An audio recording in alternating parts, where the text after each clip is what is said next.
JP Morgan is right now the biggest bank in the United States, probably in the history of the United States. JP Morgan. Over the last century, of the notable bank mergers that have taken place, JP Morgan and its predecessors have been involved in almost 1/4.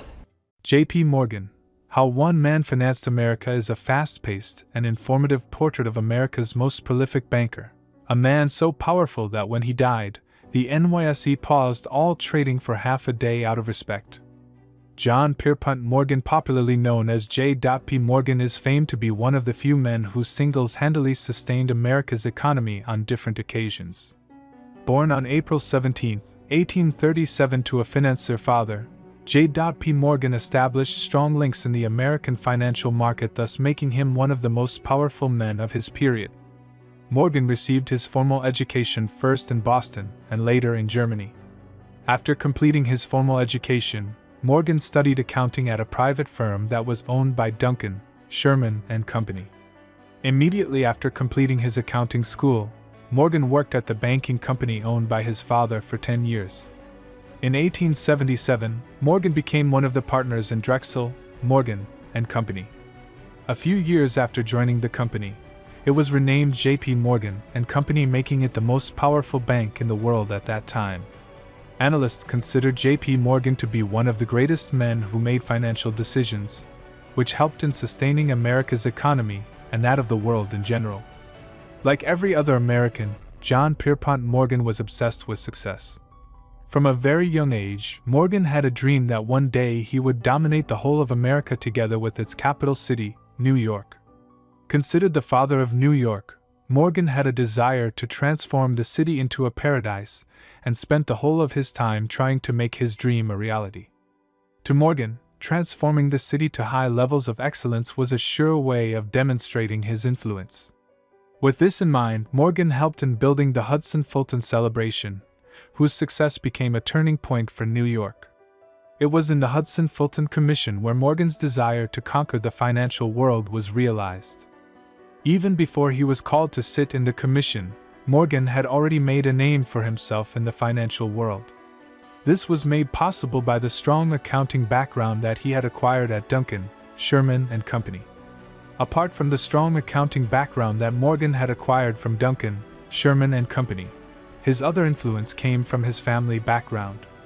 Unlike his business colleagues, Morgan had come from a wealthy family, and he had everything cut out for him.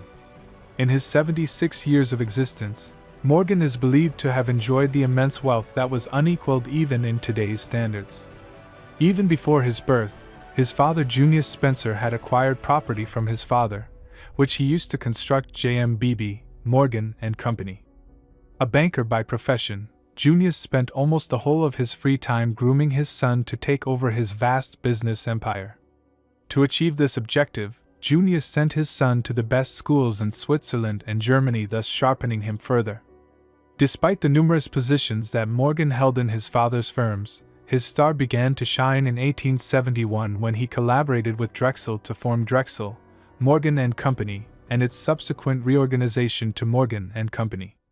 After teaming up, the two moved the firm to the heart of New York in the property that they had bought for close to $1 million. This price was considered the most expensive piece of property to be owned by any firm at that time anywhere in the world. Through Morgan's management style, the firm was able to withstand several financial crises that had knocked down many firms. This gave him even more influence, and he became a respected leader not only in the financial sector but in the political arena as well. This was witnessed in the 1876 presidential elections, where his firm funded the Rutherford B. Hayes's campaign to the tune of $5,000.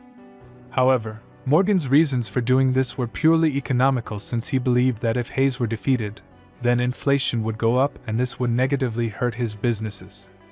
Indeed, Morgan's desire to conquer the financial market world was witnessed early in his life. Only 2 years after collaborating with Drexel, Morgan bought federal bonds totaling $1,400 million to help the American government boost its economy, which had taken a beating because of the Civil War. This immense contribution led to the financial stability of the entire American economy. In fact, on several occasions, Morgan is believed to have single-handedly funded the operations of whole sections of the government, especially during the Great Depression. Whatever he did, Morgan did not want to enrich himself, but he sought endeavors which would help the whole nation and the world in general. Despite the numerous contributions that J.P. Morgan accomplished in all these fields, his biggest contribution that he is remembered for was in the banking sector. As America extended and branched out in the 1800s, there was the formation of new banks across the nation. Research shows that J.P. Morgan Chase Bank has significant associations with these banks. Among the banks that J.P. Morgan Chase Bank helped in establishing are the Western Reserve Bank, which was the first bank to be set up in Ohio upon its establishment, the Second Bank of Indiana, and Springfield Marine and Fire Insurance, which was established in 1851 in the city of Illinois. Abraham Lincoln is famed to have been the first customer of this bank, depositing the sum of $310. At this time, it was hard for banks to be granted licenses, and J.P. Morgan used his political influence to ensure that these banks were given operation licenses. In 1879, J.P. Morgan made a major impact when he sold financier William Vanderbilt's New York Central Railroad stock without having a major impact on the share price. The deal, which involved the biggest stock ever traded in the 19th century, was largely successful, accentuating Morgan's strength as a marshal of capital and wholesaler of securities. From that period in time, the Morgan firm was closely linked with the railroad industry. During that period, railroads in the United States were plagued by overloading and speed wars. Instead of focusing on this situation, J.P. Morgan saw an opportunity to streamline an industry, which he considered vital to the future growth of the American economy. Morgan embarked on a venture that was popularly known as Morganization, which led to massive restructuring within the industry. By the time he was nearing his death, Morgan had direct control of close to 1/6 of the railroad network in America.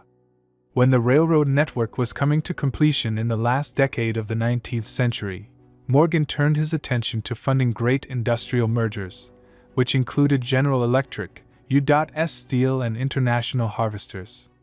At this time, J.P. Morgan & Co. had become the strongest investment bank in the world, and Morgan had gone down the books of history as the world's most significant and powerful banker. This was due to his self-assigned the role of intervening in every business dispute and engineering solutions for businesses he did not even own during economic catastrophes. John Pierpont Morgan is famed to have single-handedly formed a group to save the gold standard for the federal government when the gold reserves fell in 1894. Through his influence, he played a pivotal role during the 1907 financial panic, redeeming several trust companies and a chief brokerage house, bailing out New York City and saving the New York Stock Exchange. Conclusion: John Pierpont Morgan is credited as one of the greatest men who has ever lived. During his time, Morgan is believed to have engineered numerous financial decisions, which saved the world's economy from crumbling. What made him even more popular is the fact that he could save even companies that were not affiliated to him. Indeed, his presence is felt even in modern society through his bank, J.P. Morgan Chase Bank, which is one of the strongest banks in the world with a presence in more than 50 countries. Morgan is also credited with having brought a complete revolution in the railroad industry and bailing out the federal government on several occasions.